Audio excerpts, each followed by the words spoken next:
Hey Jace, man. We're going to read chapter 22, and I can read it to you in the car with everybody else. There's Katie and there's Mom. She's going to sleep. Sue. And our Uber driver, his name's Dave. Chapter 22, the final conflict. Devin took a step closer to Billy. Bannister, one of my sources tell me someone has been leaving gifts for you. Billy glared at the Slayer, his anger rising along with his courage. You mean that creep Adam? I wouldn't trust anything he has to say if I were you. I'm sure you wouldn't. But Adam has all the incentive he needs to tell the truth. Devin twirled his necklace, gazing at the stone as each facet glowed with his stolen light. His father is a miserable creature, but Adam still loves him and doesn't want anything bad to happen to him. Billy's cheeks flamed. You think you're a knight? You're just a coward fighting girls and drunk old men.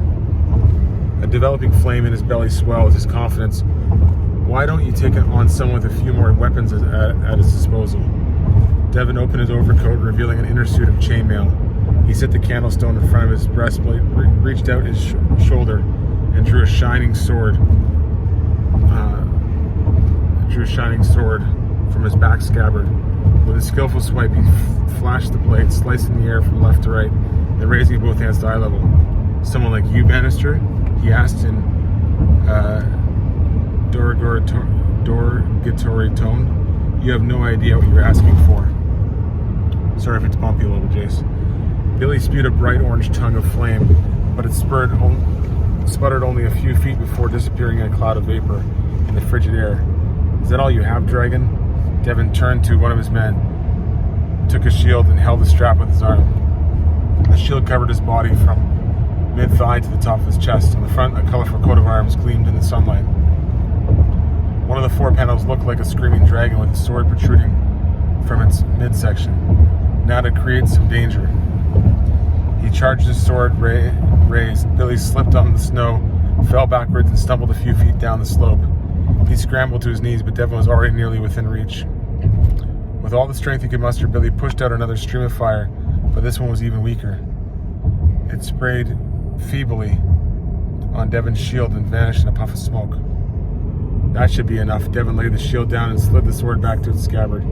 He snatched Billy up by his hair with one gloved hand, grabbed the scruff of his coat with the other, and dragged him to his companions. With a final push, he sent Billy sprawling at the man's feet. He lay dazed and helpless in a mixture of dirty leaves and wet snow. Get my shield and move to that clearing, Devin said, pointing toward the field where the creek ran. Then tie him up and gag him with asbestos. Our timing has to be perfect. The mongrel's recovery will be slow, but his fire will return. He slid the candlestone behind the chainmail. Bring on the dragon. The three men tied Billy to a tree at the edge of the clearing while Devin removed his coat, fully revealing his chainmail armor. After stuffing Billy's mouth with a fibrous rag and fastening the gag behind his neck, the men also stripped down to armor, and each brandished a sword. Although their swords appeared to be sharp and just as deadly as Devin's, theirs didn't bear the strange etchings along the blade or the ornate design on the hilt. Two of the men carried their weapons clumsily, like cavemen with clubs of iron. The third man seemed more comfortable with the sword. It glided through his body as he walked, shimmering alongside the gleam of his black chainmail. Devin crossed in front of Billy's line of sight, his limp still evident. I'm assuming that your father's been hiding somewhere nearby, but I'm not sure what to expect from him. Has the prophecy been fulfilled? Is he a dragon again? He looked at Billy and smirked. Oh, don't answer. You wouldn't tell the truth anyway. He thrust the sword at Billy, halting it with sharp point barely pricking his throat. But don't worry, we're ready in either case. He pulled out the candlestone again. If he's a dragon, he'll soon be on his way. I appreciate your willingness to serve as bait. Billy thrashed against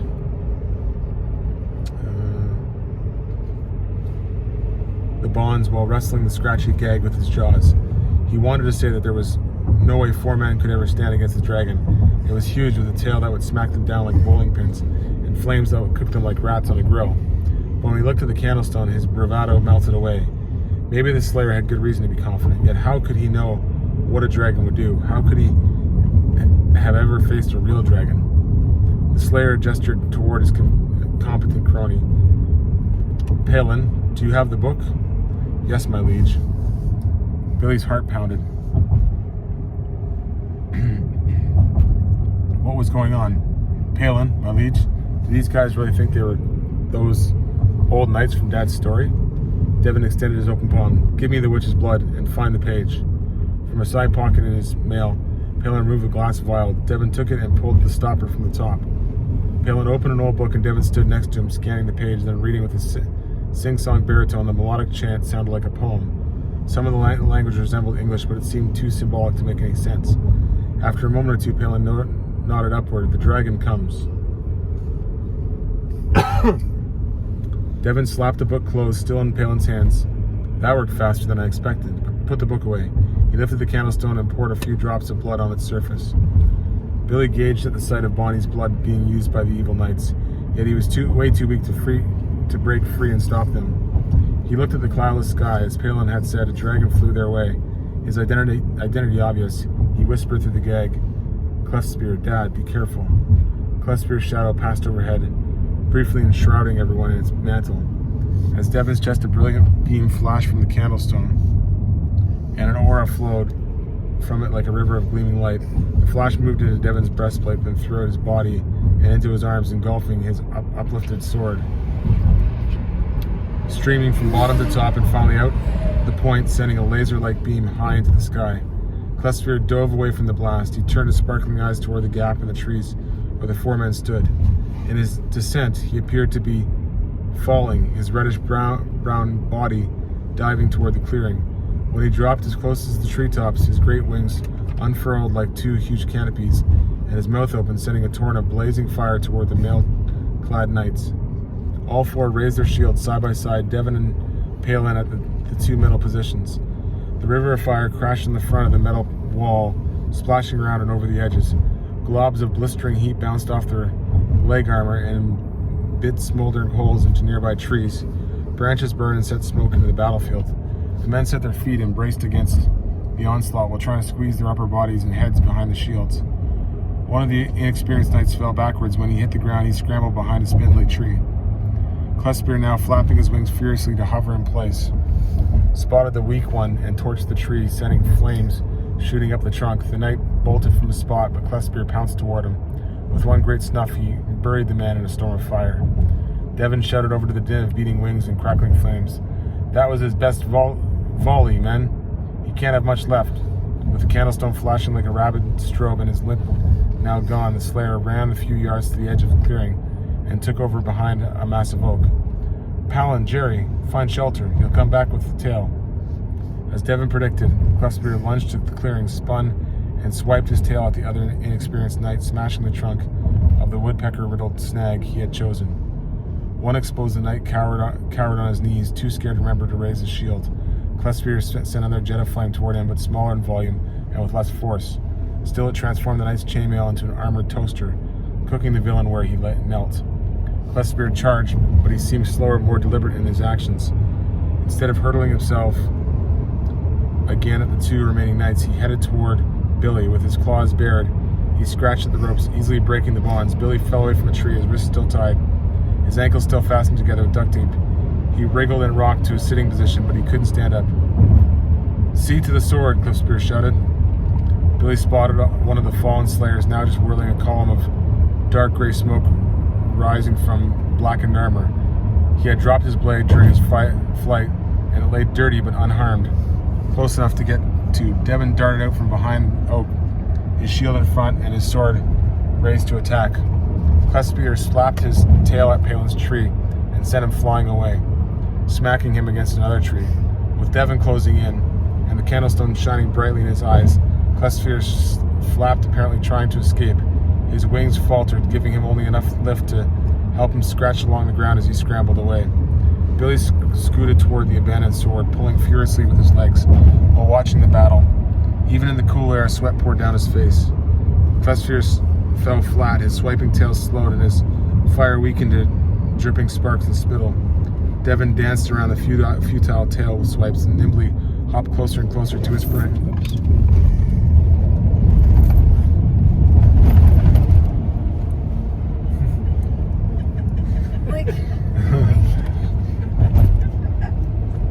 Dave almost took the other bridge. There is no other bridge. We almost drove off a cliff. No, there was a ramp. Oh, But it said to wrong. Are we on the right way? We are. Yeah. But it wasn't really clear. It was Here. Yeah. It was just because I snuck up, it wasn't clear which way to go. Yeah. Then I realized the last second. We're still live, Jace. Don't worry. We're going left. We're here.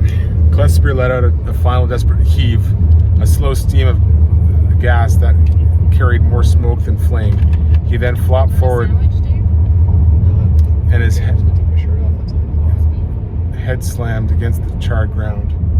Dave's gonna take his shirt off. Why?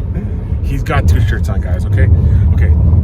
Devin leaped from the fire's path and strode confidently as he closed the gap, the candlestone gleaming on his chest. Foul lizard, at last you're mine.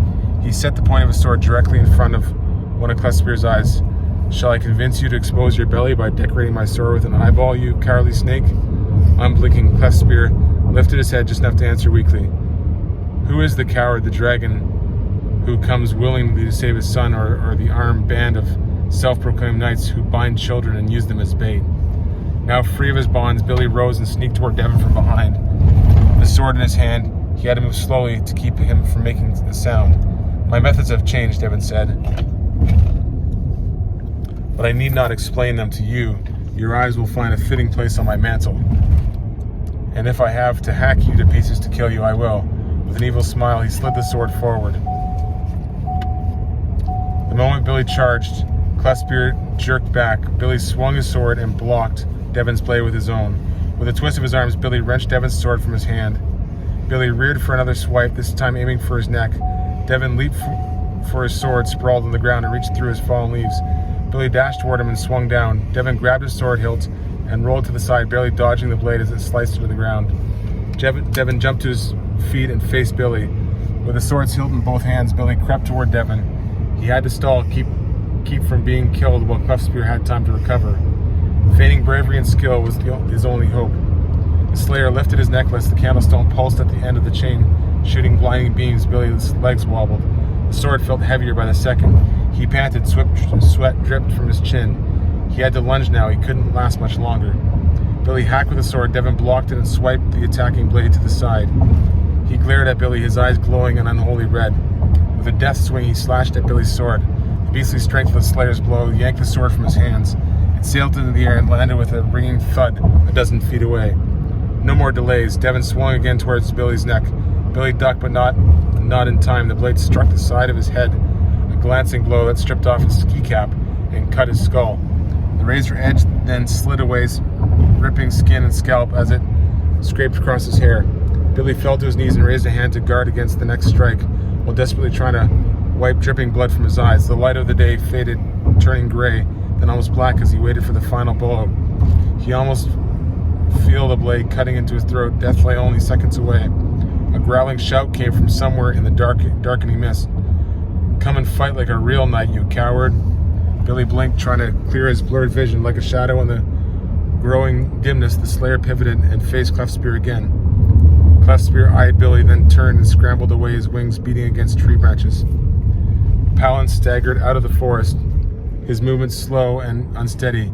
Kill the mongrel, Palin, Devin said. I'll take care of the serpent. He can't get far. Devin ran in pursuit of Klespear, his chainmail jangling. With ash and smoke choking every breath, Billy gasped, fighting off dizziness. Palin drew closer, her sword raised and ready to strike. There was no escape now. And then scene change, Jace. Mr. Foley stopped the car next to Professor's station wagon and turned off the engine. Okay, Bonnie, this is as close as we can drive to the crash site.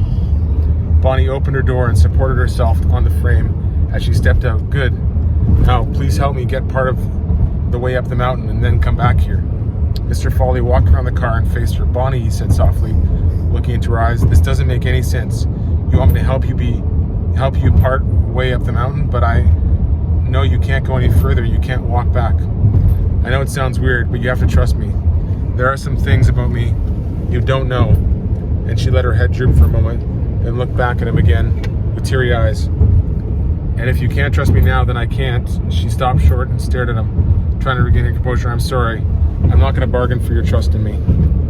Mr. Foley's mouth dropped open, his eyes grew wide, and a hint of wetness formed. After a few seconds, he lowered his head and nodded with a sigh. I guess it won't hurt anything. He helped her stand away from the car and shut the door. Okay, he said, lowering to a crouch. It'll be faster if you ride on my back. Bonnie shuffled up behind him, grabbed his shoulders, and pulled while he slid his hands under her knees and hoisted her onto his back. Ready, he asked. Ready. Mr. Foley trudged up the slope, being a hulking sort of man. He had little trouble bearing the load. He grunted a few times on the steeper inclines. But after the first 50 yards or so, the going became easier, and his panting slacked. Bonnie tried to find a good place to hold on. Mr. Foley's shoulders seemed as wide as a barn, too wide to embrace. She hooked her arm around his neck, making sure not to squeeze his throat. Your hands are freezing, he said. Where are your gloves? I left them at my house.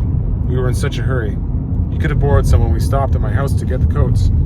His remarks cut through to her heart. Of course, he was trying just to watch out for her. But getting any sort of rebuke with all that was going on brought a stabbing pain. Her nose began to run. Maybe it was just the cold weather bringing on, and not a new round of tears. With a quiet sniffle, she tried to stop the drip. Are you crying, Mr. Foley asked. Bonnie hiked herself higher on his back and tried to wrap her arms around his frame again. She laid her head on his shoulder and squeezed tightly. I'm just cold. Mr. Foley shook his head. I'm sorry. His labor breath puffed forth like an old steam engine. I'm really sorry. And they rounded a bend. Bonnie whispered into his ear, okay, I think right here's fine. He crouched again and let Bonnie slide down. He turned quickly, caught her hands, and helped her steady herself. How long should I wait before I come back to you? She tested her knee, but kept most of her weight on her good leg. Let's say 1 hour. 1 hour? You'll get awfully cold in an hour. She hugged her coat closer to his body and laughed, blowing out a long stream of white vapor. I don't think there's any getting around that. Mr. Foley turned toward the car and walked several steps, then halted and looked at Bonnie, his shoulders sagging. He seemed ready to run to her and snatch her up again. And no wonder. How can any father leave an injured orphan girl standing out on a cold mountain alone? She gave a reassuring smile and waved, then remembered the missing gloves and lowered her hand. She wrapped her borrowed coat more tightly, thankful that Walter's sister hadn't taken it to college and that the coat was big enough to fit over her backpack. Mr. Foley sighed, and a new stream of vapor poured out as he spoke. Bonnie, you said you weren't going to bargain for my trust in you. She nodded. I hope I didn't offend you. Sometimes I'm a little too straightforward. No offense taken, but I needed to be straightforward too. He pushed his hands in his pockets.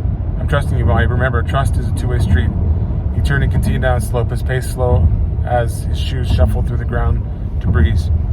Bonnie stared at him, his words echoing in their mind. Trust is a two-way street. He had been so kind, so giving as he acted against his fatherly instincts to do as he asked. Obviously, he trusted her. How could she not trust him in return? She shed the coat and called, Mr. Foley? Now about 100 feet away, he turned, yes? She pulled the backpack straps down and used her wings to strip it off. When it dropped, she extended her wings fully. Feeling exposed, she hugged herself and shivered as she waited for his response. Maybe he wouldn't find her too repulsive. Mr. Foley let out a gasp and quickly stifled it. He shifted his weight from foot to foot, apparently trying to keep his composure as he stared with wide eyes. Finally, he blinked, then gave her a nod. I understand now. Bonnie, I understand everything. Thank you for trusting me with your secret. He turned for a moment, then pivoted back. And your wings are beautiful. Without another word, he turned once more and walked down the slope. Change of scene. Professor, Walter called, rubbing his finger on a tree trunk. Another one of Billy's marks. Professor Hamilton strode to the tree, then looked back at the path they had taken. That's the fifth mark, the last one coming precisely northeast of here. I suggest that we continue to follow William's lead, and a loud cracking sound interrupted, followed by a series of strange noises. Walter spun and looked in every direction. What's all the racket? The professor tilted his head. I hear men yelling, wood splitting, and he set a hand at his ear. Fire? Walter spotted smoke rising from a stand of trees and pointed. I think it came from over there. The professor studied his GPS. I believe you're right, and it should all be downhill. With Professor Hamilton leading the way and Walter still lugging the briefcase, the two rushed toward the commotion. And again, it's a change of scene. I think it's all coming together, Jace. From his knees, Billy watched the scene through a veil of dripping blood. Behind Palin, Devin rushed into smoky woods, hacking with sword at anything that got in the way. Within a few seconds, he vanished into the cloud. Palin showed no emotion as he walked toward Billy, his sword and shield raised. Billy wiped away blood and steeled himself. Palin marched on, never altering his pace. When he reached Billy, he snatched a handful of his hair, pulling against the wound and forcing him to stand. Pain and helplessness paralyzed both mind and body, and a new eruption of blood flowed down his forehead. Palin released Billy's hair and stepped back with his sword and shield in place as if daring him to attack. The fire's darkening smoky haze encircled his sinister form. Any last words, mongrel? Billy glared at him. He wanted to fight, but with his fire squelched, he had no weapons. He looked in the direction Devin had run. Was the evil host winning? They had lost 2 men, but they were obviously Devin's sacrificial lambs, their only role being to sap Clefspear's strength. As the battle returned to mind, a mental image of Clefspear drew close as he severed the ropes at his own peril. Wasn't that love? Wasn't that the same look his father had when he stood in the plain to take a bullet for his family? What other proof did he need? Dragon or no dragon, this was his true father. He had to get away and help. Somehow he had to keep his dad alive, maybe by bluffing long enough for his own fire breathing to return. He scowled at Palin and spoke with all his confidence he could muster. If you give up now, I'll let you live. Palin let out a loud, bellowing laugh. Let me live, Bannister? I don't think you understand your position here. I am Palin, squire of the last great knights. I'm going to cut your head off with one swing of my sword, and Sir Devin will have another trophy for his collection. With his throat tingling, Billy resisted the urge to swallow. He had took a defiant pose, setting a fist on his hip and cocking his head. Remember the scorched body of the last person who tried to kill me? Where are you keeping that trophy? Palin laughed. That stupid hillbilly couldn't beat a dragon in a video game. He raised his shield and braced his legs. Go ahead, dragon boy, give me your worst. Billy tried to create fire. Surely his anger was hot enough. But he felt nothing, no boiling in his belly, only the return of dizziness as blood drained from his head wound, coursed around his eyes and dripped on the ground. He cast his gaze downwards and sighed, then dropped to his knees as he tried not to faint. Palin lowered his shield. Just as I thought. He stepped closer to Billy and raised his sword in a striking pose. Time to die, mongrel. Billy gulped hard. There was no way he could run. His hope was to duck at the last moment. With a turn of his shoulders, Palin swung the blade. Billy thrust out his arms, grabbed 2 fistfuls of chainmail, and in a flash of armor and swinging metal, heaved his attacker to the side. Still on his knees, Billy tried to blink away the blur in his vision. He caught a glimpse of Palin rolling down the hill and colliding with a tree stump. He had bought some time, but would he be able to fend off another attack? Palin struggled to his feet and trudged up the hill, limping heavily. He hesitated, glancing at small fires that smoldered all around. A second later, a whistling sound zinged through the forest.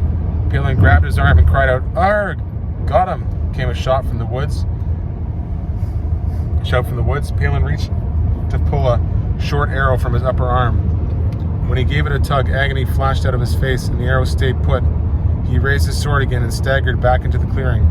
Another arrow zipped from the forest, catching Palin on the arm in almost the same spot. He took 3 lumbering steps backwards as he tried to regain his balance. Got him again! Trying to rise, Billy braced himself with a hand on the ground while leaning over to wipe the blood from his forehead onto any dry part of his body he could reach. It was no use. He was so disoriented. He could barely remember what he did from one second to the next. Palin righted himself, shook his head, and switched the sword from his right to his left. 2 arrows protruded from his arm, blood flowing down to his elbow and falling to the ground. He raised his sword and advanced toward Billy once more, wobbling, staggering. I'll make some chips.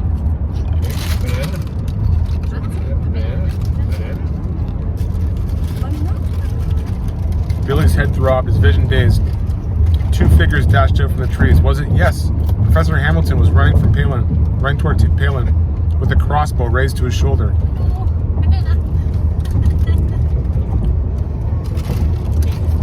I'm still trying to read the story here.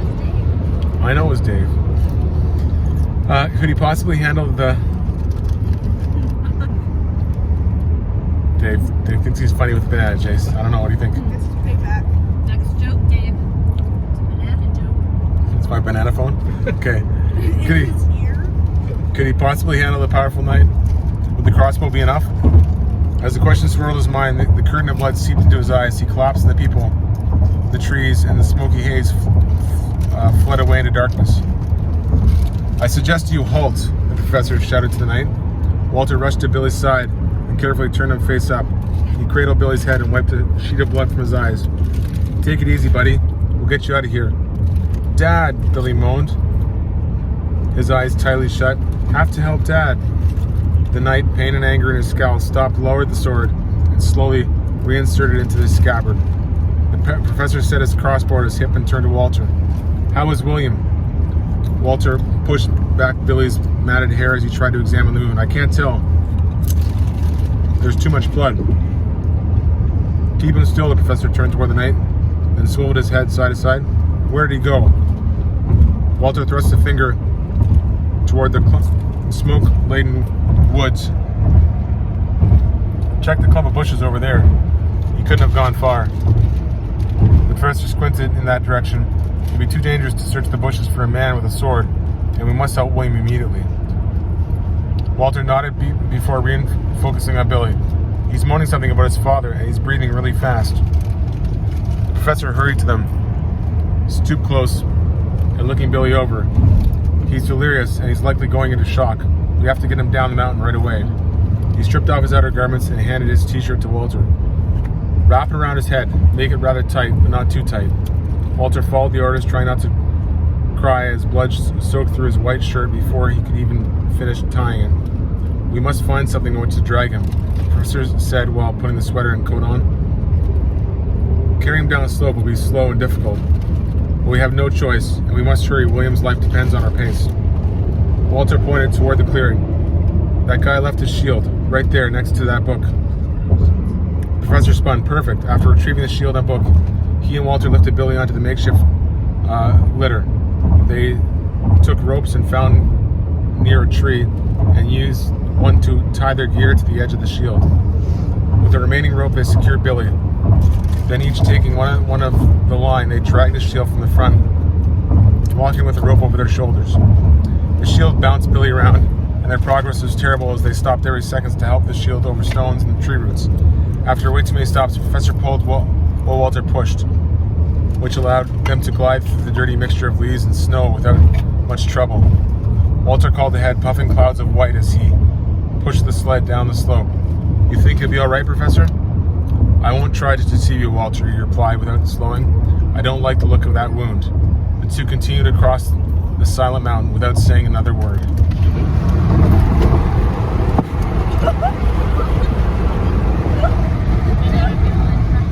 Almost lost Mom's phone in the story there, Jace. But that is the end of chapter 22. So, I hope you have a good night, buddy. Love you, JJ. Love you.